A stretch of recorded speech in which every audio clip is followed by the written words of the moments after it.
Hello students, स्वागत है आपका आज की इस वीडियो क्लास में। बच्चों, लास्ट के लेक्चर में मॉलिक्यूलर बायोलॉजी के अंदर हम लोग चर्चा कर रहे थे कि किस तरीके से न्यूक्लियोसाइड बनता है। आज बच्चों हम लोग बात करेंगे कि किस तरीके से न्यूक्लियोटाइड बनता है। देखिए, तो बात अपन यहां पे करेंगे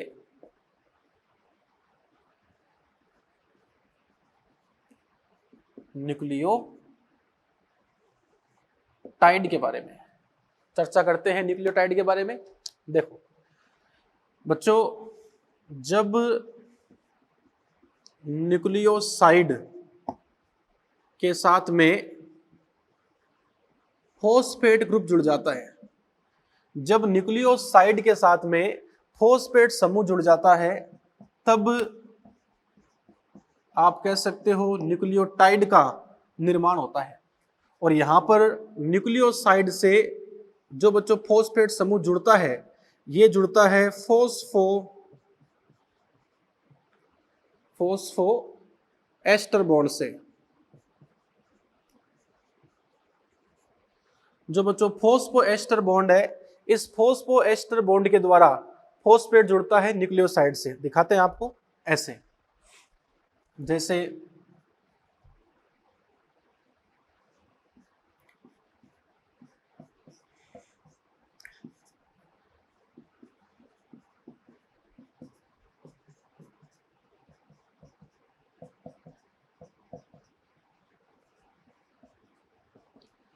ये मान लो बच्चों, यहां पे क्या है, राइबोज शर्करा। एंड इस तरीके से मान लो यहां जुड़ गया नाइट्रोजन क्षार। अब बच्चों यहां पर देखो, जो ये है, ये कौन सा कार्बन है बच्चों? पांचवा कार्बन है। तो बच्चों पांचवा कार्बन जो यहां पे आप देख रहे हो बच्चों, यहां पे आप कह सकते हो इस प्रकार से जुड़ जाता है फॉस्फेट समूह। ये बच्चों क्या जुड़ गया? फॉस्फेट समूह जुड़ गया। ठीक है, तो ये आप यहां पर जो देख रहे हो, ये बच्चों बन गया फॉस्फेट समूह के जुड़ने से न्यूक्लियोटाइड। इसको बच्चों हम लोग अपने मॉलिक्यूलर बायोलॉजी में ऐसे शो नहीं करते, हम इसको ऐसे शो करते हैं। हम इसको ऐसे दर्शाते हैं, यू। ये कौन है? पेंटोस शर्करा। ये क्या जुड़ गया? नाइट्रोजन क्षार। और ये बच्चों यहां पे क्या जुड़ गया? फॉस्फेट समूह जुड़ गया। ठीक है, हालांकि बच्चों यहां पर ये फॉस्फेट समूह जुड़ता कौन से कार्बन पर है? पांचवें कार्बन के ऊपर जुड़ता है। तो अपन यहां पे कह सकते हैं कि साहब ये जो बंध था, ये तो था ग्लाइकोसिडिक बॉन्ड। ये जो बॉन्ड है उसका नाम हो गया फोस्फोएस्टर बॉन्ड। और बच्चों ये यहां पे पूरा का पूरा क्या बन गया? एक तरीके से न्यूक्लियोटाइड बन गया। This is nucleotide. तो बताओ बच्चों, इस न्यूक्लियोटाइड के अंदर ये कौन सा कार्बन है? पहला, ये दूसरा, ये तीसरा, ये चौथा, और ये पांचवा कार्बन है यू। तो देखो बच्चों, न्यूक्लियोटाइड के अंदर जो पांचवा कार्बन है, ये पांचवा कार्बन फॉस्फेट समूह से जुड़ा है। जबकि बच्चों न्यूक्लियोसाइड में ये जो पांचवा कार्बन था, यहां पे OH समूह था, लेकिन न्यूक्लियोटाइड में बच्चों यहां पे क्या है? यहां पे आप कह सकते हो फॉस्फेट समूह है। अब बच्चों हम लोग एग्जाम्पल से बात करते हैं कि क्या एग्जाम्पल है न्यूक्लियोटाइड के।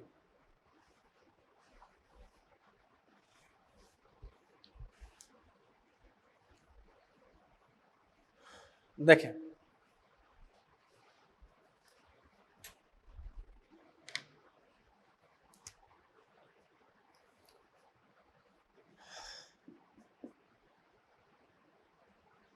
जैसे बच्चों अपन यहां कह सकते हैं कि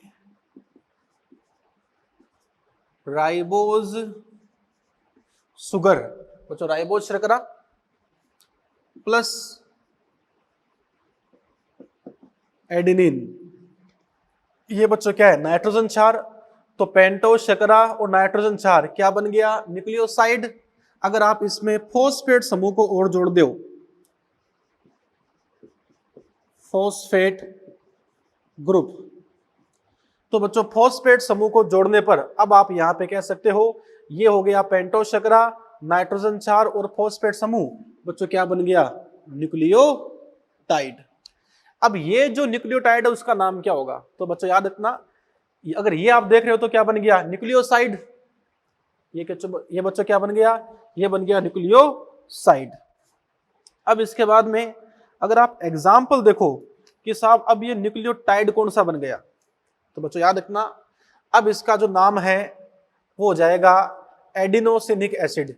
इसका बच्चों नाम क्या होगा, इसका नाम हो जाएगा एडिनोसिनिक एसिड। समझ रहे हैं, ये बच्चों यहां पे कंडीशन अपने सामने होता है, तो अपन कह सकते हैं ये बन गया एडिनोसिनिक एसिड। ये न्यूक्लियोटाइड है। बताओ बच्चों ये कौन सा न्यूक्लियोटाइड है, डीएनए का या आरएनए का, बच्चों राइबोस शर्करा है, ये आरएनए में होती है, तो ये आरएनए का न्यूक्लियोटाइड है। आगे बात करें, मान लो बच्चों अपने पास में डीऑक्सी राइबोस शुगर है, इसके साथ में एडेनिन आ गया, उसके साथ में आ गया फॉस्फेट समूह। ठीक है, तो पेंटोस शर्करा, नाइट्रोजन 4 और फॉस्फेट समूह क्या बन गया, न्यूक्लियोटाइड। एडेनिन है तो क्या बन जाएगा, डीऑक्सी एडिनोसिनिक एसिड। तो बच्चों याद रखना न्यूक्लियोटाइड जो होते हैं उसके लास्ट में एक एसिड आया करता है। ठीक है पहले बच्चों, ये यहां पर एग्जाम्पल हो गया। अब इसी तरीके से अगर आप अन्य एग्जाम्पल लो, अदर एग्जाम्पल,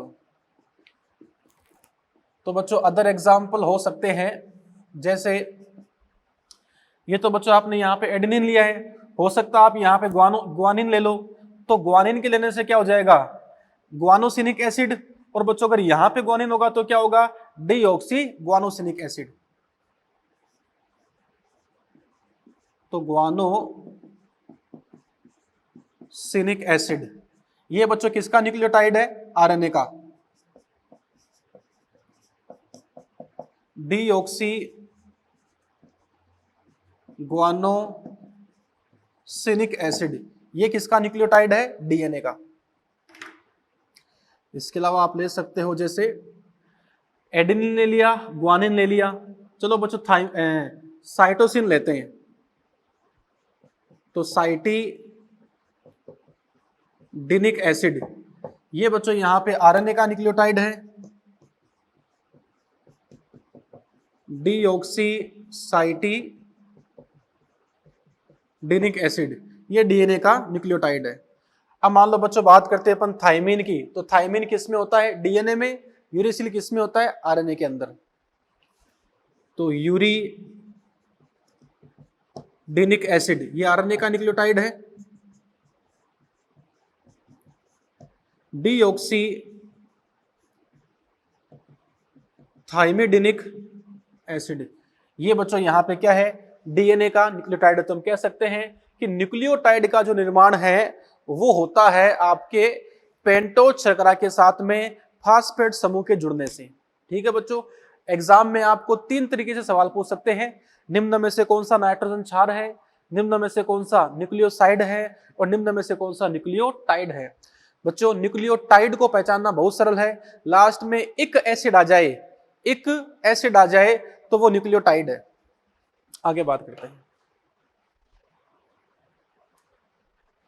तो बच्चों इस प्रकार से हम कह सकते हैं कि नाइट्रोजन 4 पेंटोस शर्करा और फॉस्फेट समूह के मिलने से न्यूक्लियोटाइड बनता है।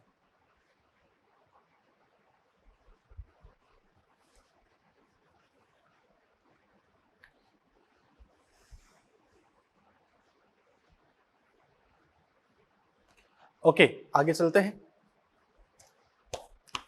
आगे बच्चों हम देख सकते हैं कि आखिर जो न्यूक्लिक एसिड है, इस न्यूक्लिक एसिड का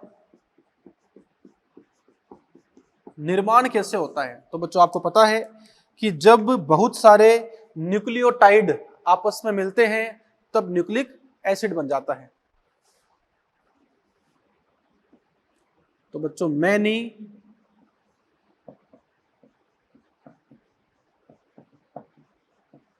न्यूक्लियोटाइड्स के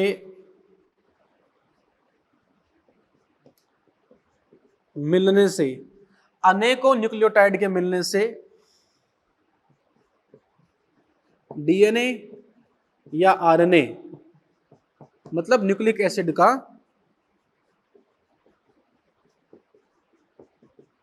निर्माण होता है। जैसे मान लो बच्चों, आप ऐसे मानो इसको, ऐसे, ये बच्चों क्या है, पेंटो शुगर, ये क्या है, मान लो बच्चों एडेनिन है, यहां पर ये एडेनिन, तो नाइट्रोजन क्षार, तो पेंटो शुगर और नाइट्रोजन क्षार के बच्चों मिलने से क्या बनता है, न्यूक्लियोसाइड। एंड मान लो बच्चों यहां पे आ गया पी मतलब फॉस्फेट समूह, ये बन गया न्यूक्लियोटाइड। एडेनिन थाइमिन, यहां फिर फॉस्फेट समूह, ये दूसरा न्यूक्लियोटाइड।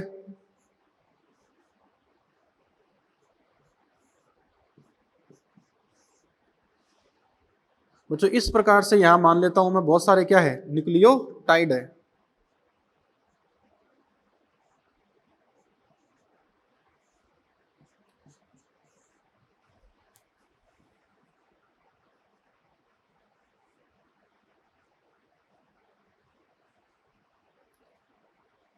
यू, ये मान लो बच्चों यहां पर क्या है, न्यूक्लियोटाइड है।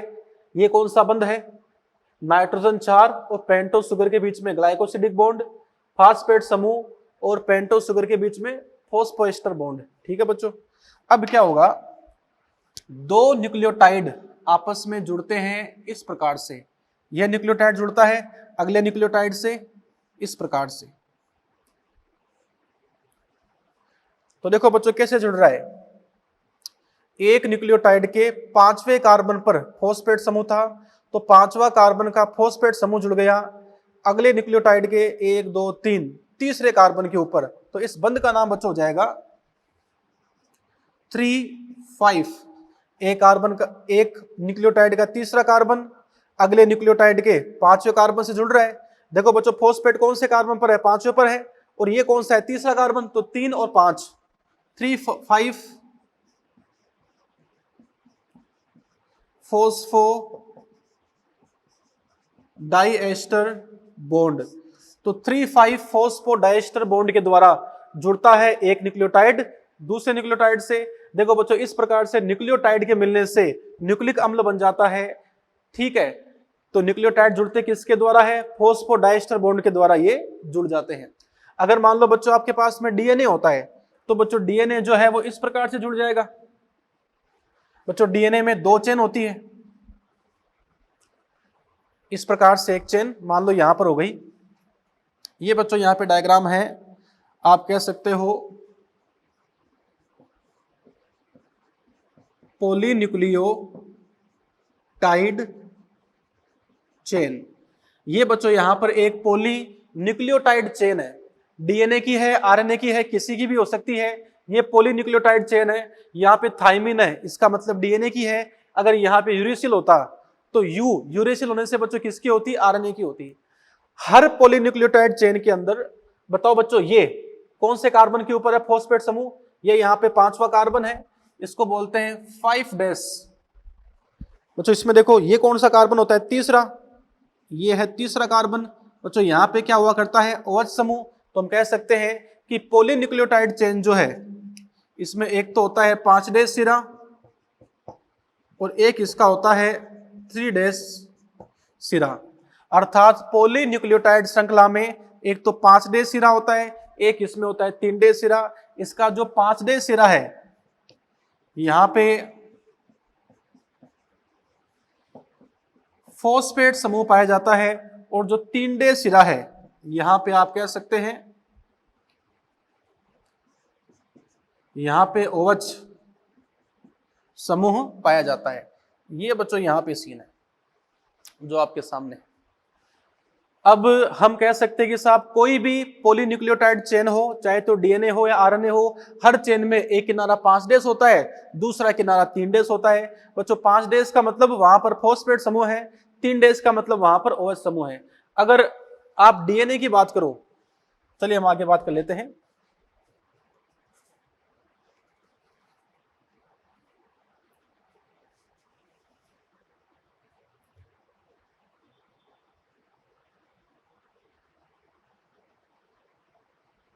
ओके, देखिए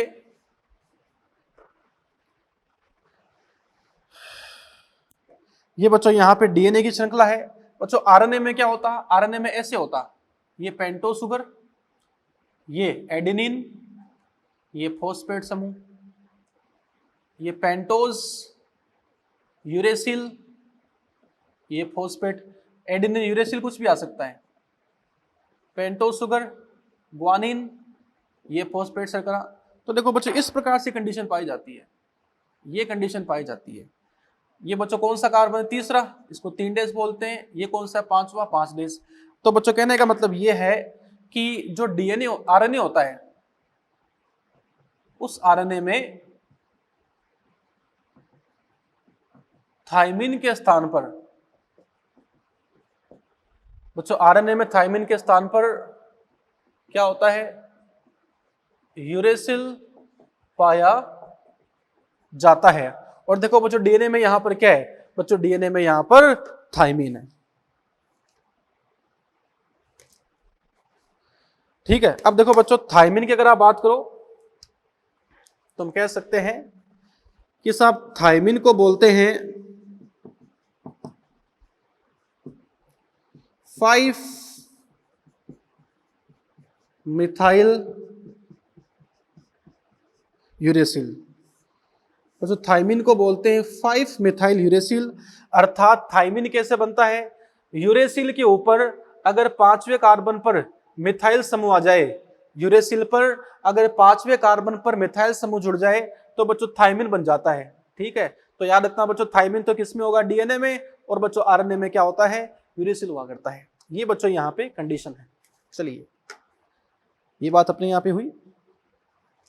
अब बच्चों बात को हम आगे बढ़ाते हैं कि साहब डीएनए जो है, उस डीएनए की संरचना कैसी होती है बच्चों, वो बात हम यहां पे करेंगे।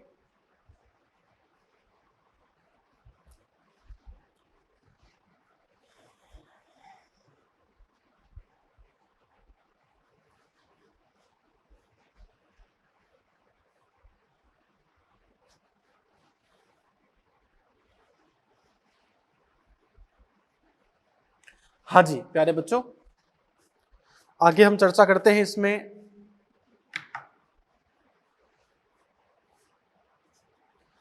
सबसे पहले कि साहब जो डीएनए है उसकी खोज कैसे हुई, आइए करते हैं चर्चा।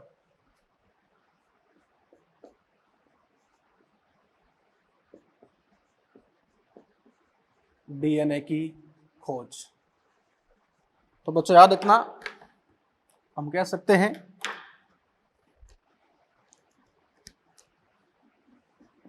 ये बच्चों बात यहां पे है 1869 में, 1869 में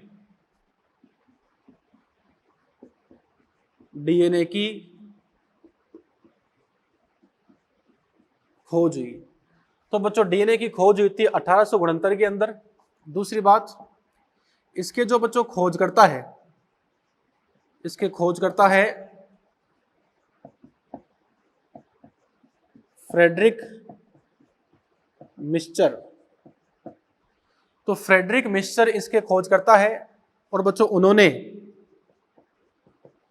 नाम दिया डीएनए को न्यूक्लिन। इसका मतलब था केंद्रक में मिलने वाला अम्लीय पदार्थ।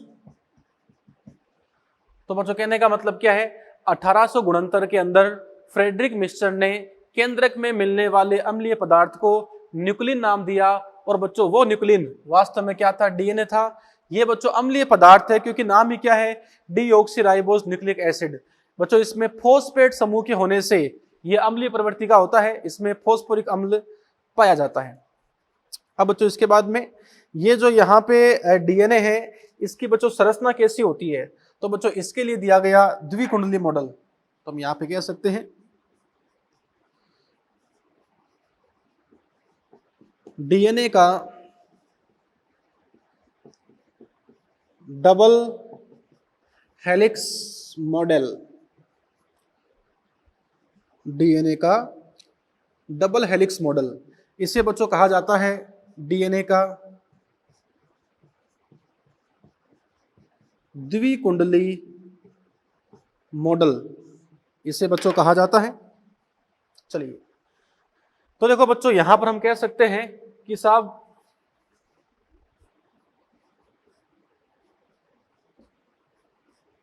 विल्किंस एक वैज्ञानिक का नाम था एंड फ्रैंकलिन। बच्चों विल्किंस और फ्रैंकलिन जो है, विल्किंस तथा फ्रैंकलिन जो है, इन्होंने एक्सरे विवर्तन प्रयोग के आधार पर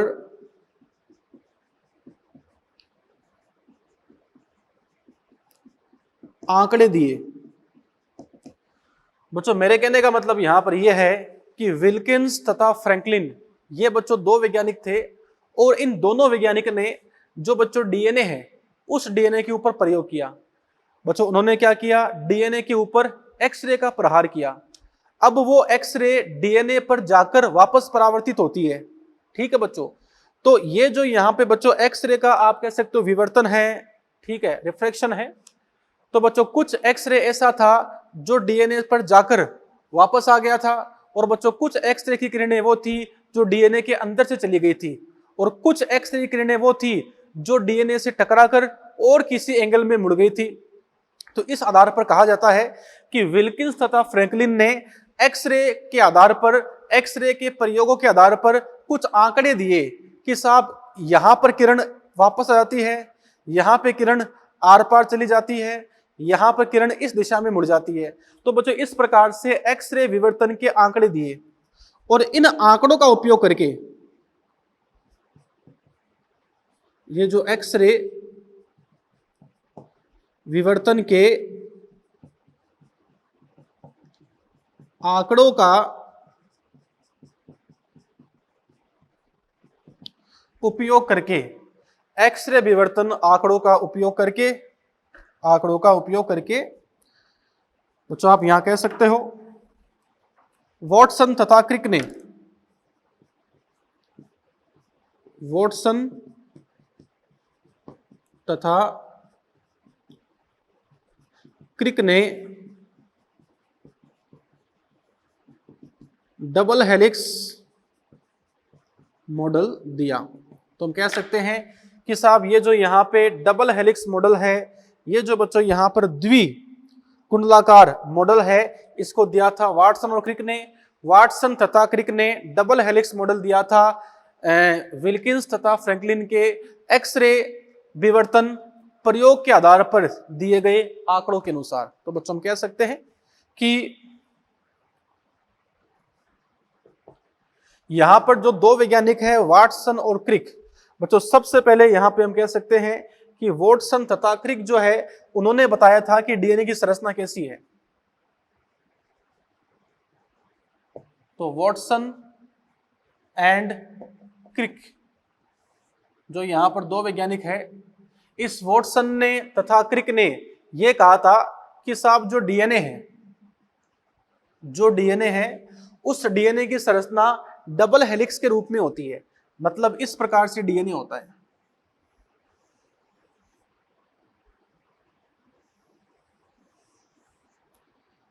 ये डीएनए है, तो इस डीएनए के अंदर चेन कितनी हो गई, 2। ये है 5 डेज से 3 डेज, ये है 3 डेज से 5 डेज। तो देखो बच्चों कहने का मतलब क्या है कि साहब यहां पे डीएनए में 2 श्रृंखला है। डीएनए के अंदर 2 पॉलीन्यूक्लियोटाइड चेन होती है, 2 चेन है जो अनेकों न्यूक्लियोटाइड से मिलकर बनी है। और इन दोनों चेन के अंदर आप कह सकते हो राइट हैंडेड कॉइलिंग पाई जाती है। इनमें राइट हैंडेड कॉइलिंग पाई जाती है। तो बच्चों कहने का मतलब क्या है कि साहब दो चेन है और बच्चों दोनों चेन ऐसे घूमते हुए आगे बढ़ती है। बात समझ रहे हैं? तो इस प्रकार से डीएनए के अंदर दो श्रृंखला पाई जाती है और दोनों श्रृंखलाएं जो है डीएनए में ऐसे घूमती हुई आगे रहती है, अर्थात उसमें द्विकुंडली संरचना पाई जाती है। द्वि का मतलब दो, अर्थात देखो बच्चों लगातार यहाँ पे दो श्रृंखला है और दोनों श्रृंखला बच्चों क्या कर रही है, दोनों श्रृंखला यहाँ पे इस प्रकार से घूमते हुए आगे बढ़ रही है। ठीक है, दोनों श्रृंखलाओं के जो बच्चों बीच की दूरी है वो 20 एंगस्ट्रॉम है और वो नियत रहती है। ये जो बच्चों बाकी की बात है, अब वॉटसन और क्रिक ने डबल हेलिक्स मॉडल दिया था, आपको पता है। ये वॉटसन तथा क्रिक का डबल हेलिक्स मॉडल दिया गया था विल्किंस तथा फ्रैंकलिन के प्रयोग में। जो एक्सरे विवर्तन आंकड़े आए थे, उन आंकड़ों के आधार पर 1953 के अंदर, 1953 के अंदर वाटसन तथा क्रिक ने द्विकुंडली मॉडल दिया था। समझ रहे बात को?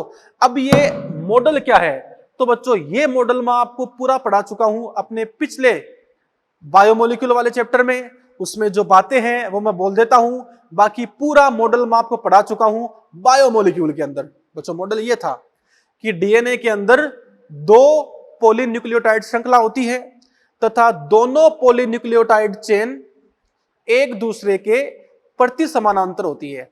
अर्थात अगर एक 5 डेज से 3 डेज है तो उसके सामने वाली 3 डेज से 5 डेज होती है। 5 डेज का मतलब होता है कि साहब 5वें कार्बन के ऊपर फॉस्फेट समूह है और 3 डेज का मतलब होता है कि तीसरे कार्बन के ऊपर OH समूह है। तथा डीएनए की दोनों चेन घड़ी की सुई की दिशा में क्लॉकवाइज कह दो या राइट हैंडेड बोल दो, राइट हैंडेड कॉइलिंग दर्शाती है, क्लॉकवाइज कॉइलिंग ये दर्शाती है। दोनों श्रृंखलाओं के बीच की दूरी होती है 20 एंगस्ट्रॉम। ये बच्चों दूरी कितनी होती है, ये होती है 20 एंगस्ट्रॉम। तथा दोनों श्रृंखलाओं के बीच की दूरी 20 एंगस्ट्रॉम नियत बनी रहती है। क्यों? क्योंकि यहां पर दोनों श्रृंखलाओं के बीच में हाइड्रोजन बंध पाए जाते हैं। दोनों श्रृंखलाओं के जो नाइट्रोजन क्षार होते हैं, ये नाइट्रोजन क्षार आपस में आप कह सकते हो हाइड्रोजन बॉन्ड के द्वारा जुड़े होते हैं। एडेनिन और थाइमिन के बीच में 2 हाइड्रोजन बॉन्ड, साइटोसिन और ग्वानिन के बीच में 3 हाइड्रोजन बॉन्ड पाए जाते हैं। यहाँ पे प्यूरिन जो है वो सदैव सामने वाले के पिरिमिडिन से जुड़ता है, जबकि पिरिमिडिन सामने वाले के प्यूरिन से जुड़ता है। अर्थात डीएनए की दोनों पॉलीन्यूक्लियोटाइड चेन के बीच में नाइट्रोजन क्षारों के मध्य हाइड्रोजन बॉन्ड पाए जाते हैं।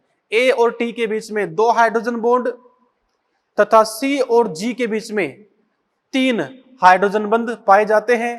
प्यूरिन जुड़ता है पिरिमिडिन से और पिरिमिडिन जुड़ता है प्यूरिन से।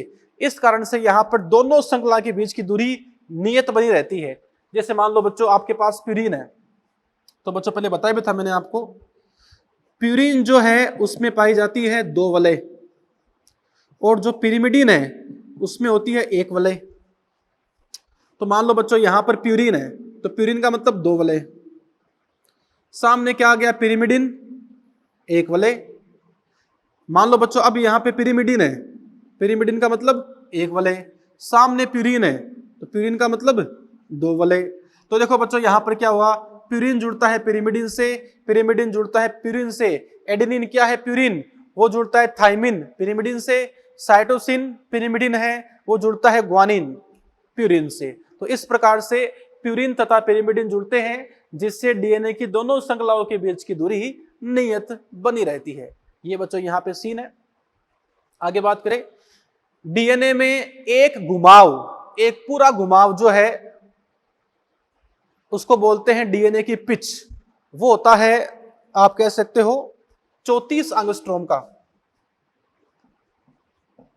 ये जो बच्चों यहां पे डीएनए का पूरा घुमाव है ये होता है 34 एंगस्ट्रॉम का। इसमें 10 बेस पेयर होते हैं, अर्थात 2 बेस पेयर के बीच की दूरी, 2 बेस पेयर के बीच की जो दूरी है ये बच्चों होती है 34 एंगस्ट्रॉम बटा 10, बोले तो 3.4 एंगस्ट्रॉम। ये बच्चों दो बेस पेयर के बीच की दूरी होती है। फिर आप यहां पढ़ चुके हो कि साहब डीएनए में जो इसकी आधार है, ऐसे ये आधार बना होता है पेंटोस शर्करा और फास्फेट समूह का, इससे नाइट्रोजन क्षार निकले होते हैं अंदर की तरफ इस प्रकार से। ये बच्चों यहाँ पे क्या आधार, यहां निकल गया एडेनिन, यहां निकल गया थायमिन, इनके बीच डबल बॉन्ड, यहां निकल गया सी, इधर से क्या निकल गया जी, इनके बीच में ट्रिपल बॉन्ड। अर्थात डीएनए की जो दोनों चेन होती है, इन दोनों चेनों का जो आधार होता है, इस आधार में क्या है, यहां बच्चों होता है एक तो पेंटोस शर्करा और फास्फेट समूह, इससे क्या निकलता है नाइट्रोजन क्षार, जो दिखाया था मैंने आपको पिछले वाले अभी इसी वीडियो में अपने बच्चों पहले बात की थी। तो इस प्रकार से बच्चों डीएनए की संरचना होती है। आगे बच्चों में यहां कह सकते हैं कि डीएनए में दोनों चेन जो होती है वो प्रति समानांतर है, मतलब एक 3 से 5 तो सामने वाली 5 से 3, समानांतर नहीं है। समानांतर तो होती है 3 से 5 के सामने 3 से 5, पर यहां तो 3 से 5 के सामने 5 से 3 है, अर्थात ये प्रति समानांतर चेन पाई जाती है। इस प्रकार से डीएनए का जो डबल हेलिक्स है वो बच्चों पूरा मैं पढ़ा चुका हूं आपको पिछले लेक्चर के अंदर, पिछले बायोमोलिक्यूल चैप्टर में। तो यहां मैंने सिर्फ आपको उसकी बातें बताई है, बाकी आप पूरा पढ़ चुके हो। चलिए इसके बाद में आगे चर्चा करें।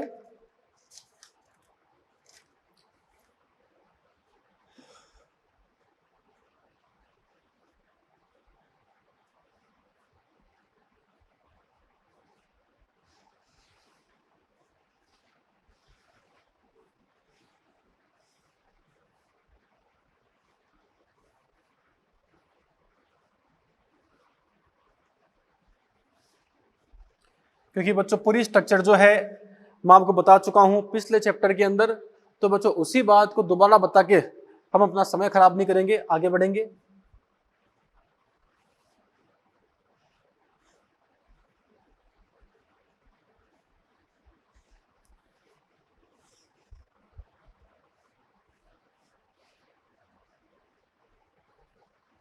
हाँ जी आगे देखते हैं।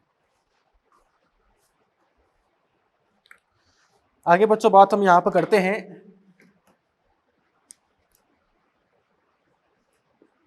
डीएनए वर्सेस आरएनए कि साहब जो डीएनए है वो बच्चों डीएनए भी आनुवांशिक पदार्थ है और जो आरएनए है वो भी आनुवांशिक पदार्थ है। तो बड़ी आनुवांशिक पदार्थ क्या है, आइए बच्चों हम इसके बारे में बात करते हैं। तो हम कह सकते हैं इसके अंदर कंडीशन देख सकते हैं कि डीएनए जो है ये बच्चों डीएनए आरएनए से, डीएनए आरएनए से ज्यादा स्थायी होता है। DNA is more stable then RNA, ज्यादा स्थायी होता है। क्यों? क्योंकि देखो बच्चों पहली बात तो जो हम कह सकते हैं कि साहब डीएनए जो है, इस बच्चों डीएनए में दो श्रृंखलाएं पाई जाती है। डीएनए में दो श्रृंखलाएं पाई जाती है जो कि 2 या 3 हाइड्रोजन बंध से, जो कि 2 या 3 हाइड्रोजन बंध से जुड़ी होती है। तो देखो बच्चों डीएनए में चेन कितनी होती है 2, और बच्चों दोनों चेन जो है वो जुड़ी होती है हाइड्रोजन बंध से। ये बच्चों हाइड्रोजन बंध 2 भी हो सकते हैं 3 भी हो सकते हैं। बच्चों एटी के बीच में यहां पर 2 कर देंगे और जब बच्चों सीजी होगा तब हम यहां पे 3 कर देंगे। आरएनए जो है बच्चों आरएनए में ओनली एक ही श्रृंखला पाई जाती है। जैसे मान लो बच्चों आप इसको ऐसे समझो कि साहब ये तो क्या है डीएनए, बच्चों यहां पर डबल बॉन्ड भी हो सकता है और यहां पे ट्रिपल बॉन्ड भी हो सकते हैं। बच्चों ए और टी के बीच में क्या डबल बॉन्ड, सी जी के बीच ट्रिपल बॉन्ड, ए और टी के बीच डबल बॉन्ड और जी सी के बीच में ट्रिपल बॉन्ड होते हैं। तो देखो बच्चों यहाँ पे दो श्रृंखला है। आरएनए की बात करो तो बच्चों आरएनए में तो एक ही चेन है, तो यहाँ पर अगर दो चेन है तो देखो बच्चों दोनों चेन के बीच डबल बॉन्ड बन गए, ट्रिपल बॉन्ड बन गए। और दोनों श्रृंखलाओं के बीच में अगर हाइड्रोजन बंद है तो ज्यादा हाइड्रोजन बंद होने से यहाँ पे स्थायित्व बढ़ जाता है। लेकिन जो आरएनए है उसमें तो एक ही चेन है, तो बच्चों यहाँ पे हाइड्रोजन बंद नहीं बन पाएंगे। हाइड्रोजन बंद नहीं होने से आरएनए कम स्थायी हो गया। तो हम कह सकते हैं कि साहब डीएनए में दो श्रृंखलाएं पाई जाती है जिनके बीच में हाइड्रोजन बंद बन जाते हैं, जिससे डीएनए ज्यादा स्थायी है। दूसरी बात करते हैं बच्चों, डीएनए जो है, इस डीएनए में आप कह सकते हो थायमिन पाया जाता है,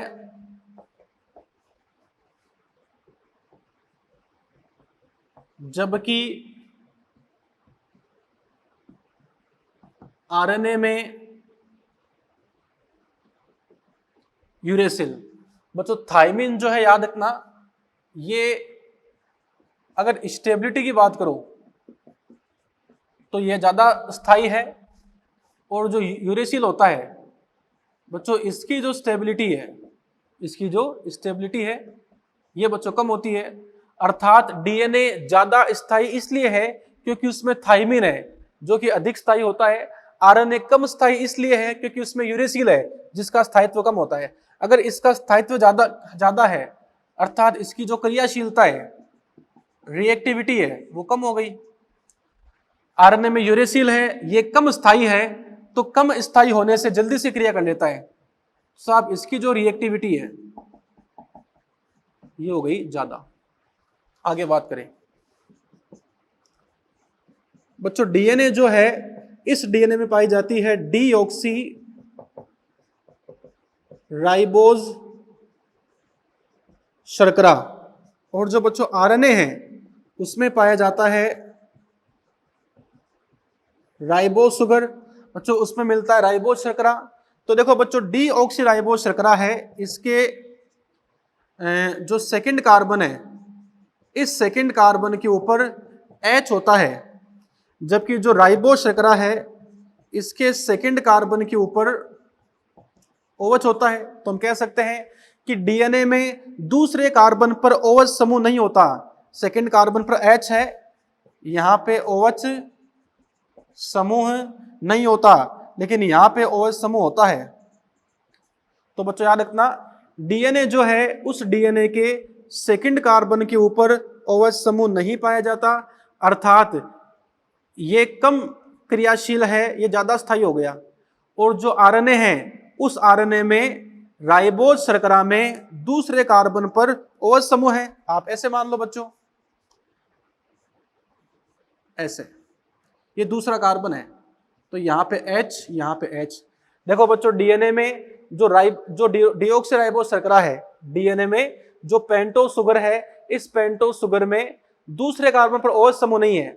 लेकिन आरएनए में क्या है, जो राइबोज शर्करा है, उस राइबोज शर्करा के अंदर यहाँ पे OH समूह है। तो अगर OH समूह होगा तो OH क्या करता है, किसी के साथ क्रिया कर लेता है। लेकिन साहब यहाँ पर तो OH है ही नहीं, अर्थात यहाँ पे क्रिया किसी के साथ कर नहीं सकता।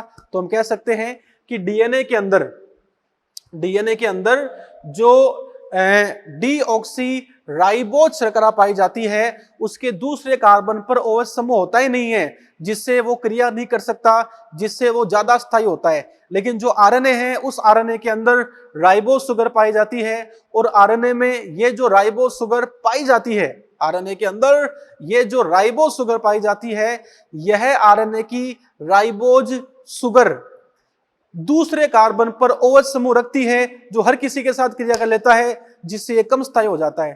तो हम यहां पे कह सकते हैं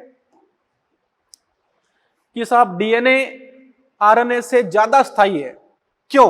क्योंकि डीएनए में दो चेन है, दोनों चेन के बीच में हाइड्रोजन बंध पाए जाते हैं, और हाइड्रोजन बंध के होने से ये ज्यादा स्थायी है आरएनए से। आरएनए में एक ही चेन है, हाइड्रोजन बंध पाए नहीं जाते। डीएनए में थाइमिन होता है जो कि ज्यादा स्थायी है, आरएनए में यूरेसिल है जो कि कम स्थायी है। डीएनए में डीऑक्सी राइबोज शर्करा है जिसके सेकंड कार्बन पर OH समूह नहीं होता, जिससे वो कम क्रियाशील ज्यादा स्थायी होता है। आरएनए में राइबोज शुगर है, आरएनए में राइबो शुगर है जिसके सेकंड कार्बन के ऊपर OH समूह होता है, जिससे वो क्रियाशील ज्यादा होता है पर स्थायी कम होता है। तो इस प्रकार से हम कह सकते हैं कि साहब डीएनए आरएनए से ज्यादा स्थायी है। अब बात करते हैं कि साहब बढ़िया आनुवांशिक पदार्थ कौन है। तो बच्चों एक बात का ध्यान रखना आप,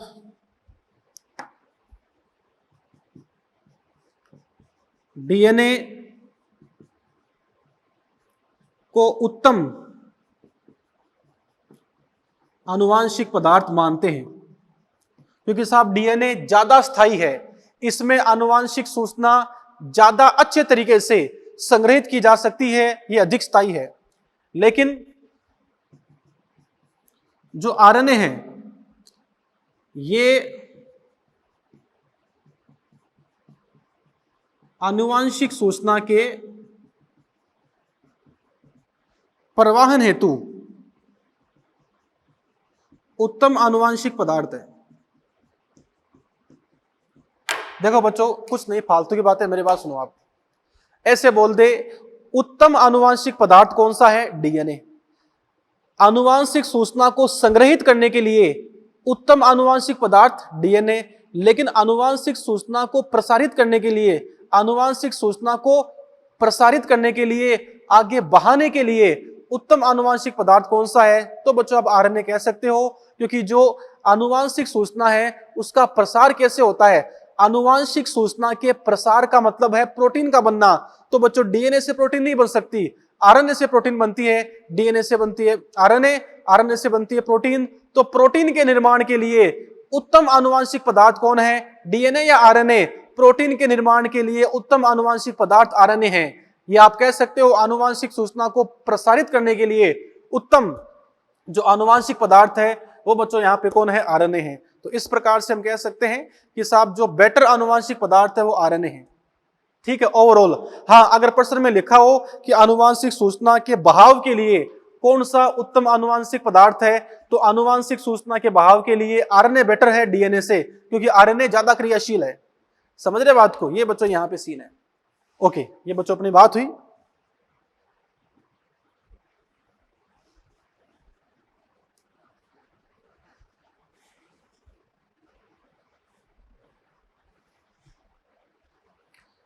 अब बच्चों नेक्स्ट हम चर्चा करते हैं